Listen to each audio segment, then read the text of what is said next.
هنعمل مع بعض النهاردة كحك العيد. هنعمل الكحك بتاعنا النهاردة كحك بالملبن، وهعرفك كل التركات اللي يطلع معاكي دايب، مش لما تمسكي الكحكاية كده تلاقيها فرطت منك، لا، في فرق لما يكون بيفرط وفي فرق لما يكون دايب. يلا بينا نبدأ في المقادير. عندي هنا كيلو من الدقيق لجميع الاستعمالات، وهقولك ليه انا مستخدمة هنا حلة ستيل.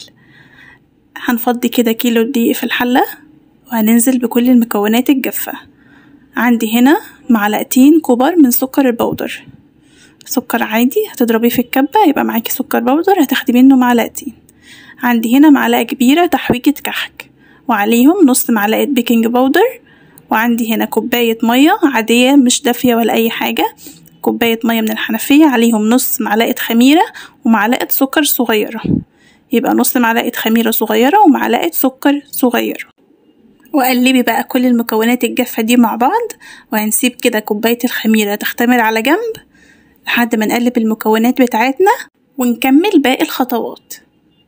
هفتح كده فتحة كده في الدقيق وهنزل فيهم بمعلقتين سمسم كبار، سمسم يكون مش متحمص.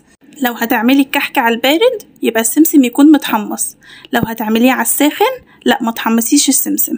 هننزل بقى بنص كيلو سمنة بلدي، ممكن تستخدمي طبعا اي نوع سمنة تاني، بس هتلاقي فرق كبير بين طبعا السمنة البلدي واي نوع سمنة تاني. نزلنا كده بنص كيلو سمنة 500 جرام على المكونات بتاعتنا، هنقلب. انا هنا بقى ليه استخدمت الحلة الستيل؟ طبعا عشان لو استخدمت اي بولة من البولات البلاستيك مع سخونية السمنة دي الله اعلم ممكن بقى تسيح، ممكن يحصل اي حاجة، فللضمان خليكي اشتغلي بقى في حلة. انا بفضل الستيل، انت ممكن تستخدمي اي حاجة تانية. هنبس بقى العجينة كده كويس، بس قبل ما تحطي ايدك في العجين خلي بالك ان السمنة بتكون سخنة جدا.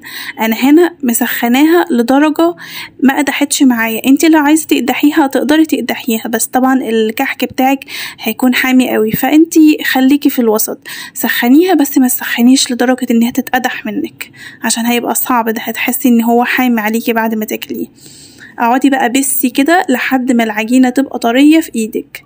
هتاخد الخطوة دي معاكي كده وقت، بس هي دي اللي بتخلي الكحكاية دايبة، هي دي التركة الاولى اللي انا بقولكوا عليها.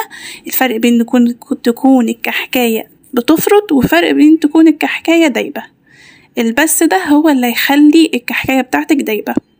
خلاص احنا كده خلصنا بس العجين، وشايفين طراوتها. عندنا بقى هنا كوباية المية اللي بالخميرة هننزل بيها على العجين بتاعنا. انت بقى يا ست الكل عايزة الكحكاية بتاعتك زي ما هي كده دايبة وناعمة ويعني